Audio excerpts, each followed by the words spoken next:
Good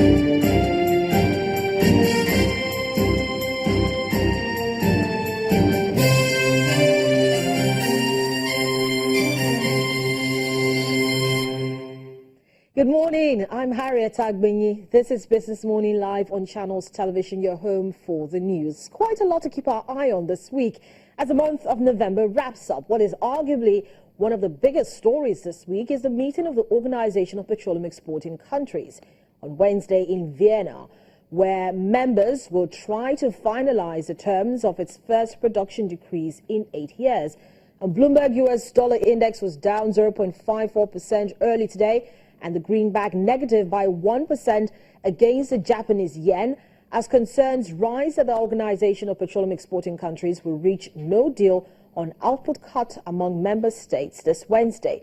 In the countdown to OPEC's crucial meeting, preliminary talks start today in Russia, but leading oil producer Saudi Arabia is staying away from the Moscow talks. Across the markets, gold prices rally 1.1% higher in Asia trade, and crude prices down below $46 a barrel ahead of the Wednesday meeting. Nigeria's Deputy Oil Minister Dr. Ibe Kachukwu says crude prices may bottom to $44 per barrel if OPEC members fail to implement the agreement reached last September in Algeria. Nigeria has benched markets 2017 fiscal budget on crude price estimate of $42.50, a figure that the Senate described as unrealistic. Now, in early trade, Brent crude fell 0.1% to $47.19 a barrel. Amid skepticism, OPEC will reach an agreement to cut production. So we'll get back to other stories we're tracking on this hour, but the Statistics Office last report shows Nigeria's percentage of unemployed at about 13 amidst growing calls for more jobs creation. The administration of President Muhammadu Buhari promised immediate palliatives while also encouraging the development of entrepreneurs, medium, small and medium enterprises and the private sector to create jobs. But the federal government recently created a new initiative called the Empower Volunteer Corps.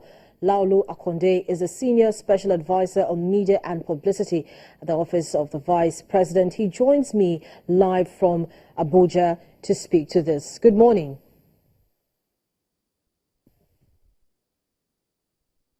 Good morning, Sister Harriet. It's great to have you join me on the program this morning. Tell us, give us a summary of what this Empower Volunteer Corps is really all about.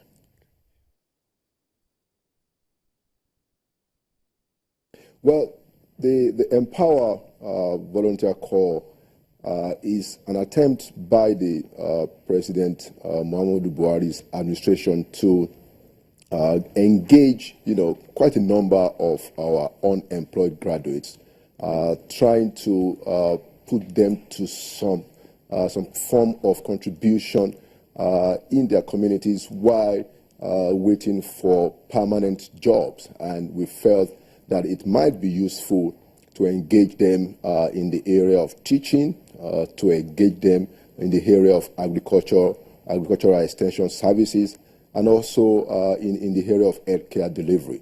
And it's a volunteer position, although it is paid.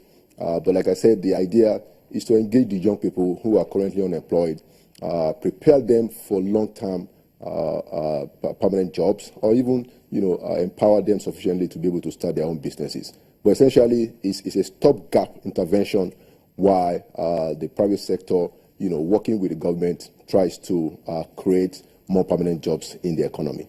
This is the first major initiative in terms of creating jobs by this administration. Before now, there have been others like the UWIN and the GIS. So does this Empower Corps, does it replace or complement the other graduate programs?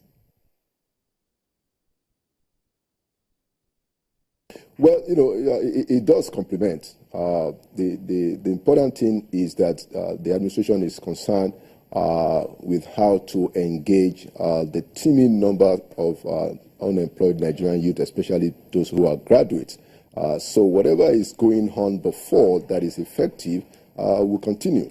But as you can see, this is actually aimed in this budget cycle to get about 500,000, and we're starting with the first batch of 200,000. To deal specifically with unemployed graduates, people who are graduates of university, polytechnic, colleges of education, who have been unemployed for years, to try and say, look, let's come in. Wherever you are in your community, you can begin to contribute, you can begin to engage in those three areas of education, agriculture, in terms of being extension service workers, and in the healthcare. So whatever is on before, and that is working effectively, I guess we continue. But this is also to complement and to, in a very significant way, try to provide some kind of stopgap amelioration to the problem of unemployment. So what are the processes involved in selection of the beneficiaries? You just mentioned the first batch of 200,000, and they're coming from across the universities, polytechnics, and the rest of it. What is the process to select these beneficiaries? So we have the Empower portal, which is where applicants, people who are unemployed graduates will go, which actually happens starting in June, to apply for any of these three programs. Now, there are other programs that are coming forward, and we had about 1 million each in terms of people that wanted to apply. But in terms of cleaned up applications, we had close to 800,000. And so what we did was to devise and come up with a very transparent and very fair a set of criteria to determine the people to be selected. And so we said 40% of the number of applicants in a state will be selected using an assessment test, to determine their usage of English, quantitative reasoning and logic and stuff like that, basic stuff to test their skills. So 40% of the number of applications per state got in. In addition to that, we said it's important to also try to bolster the numbers in states like in the northeast states, or the 6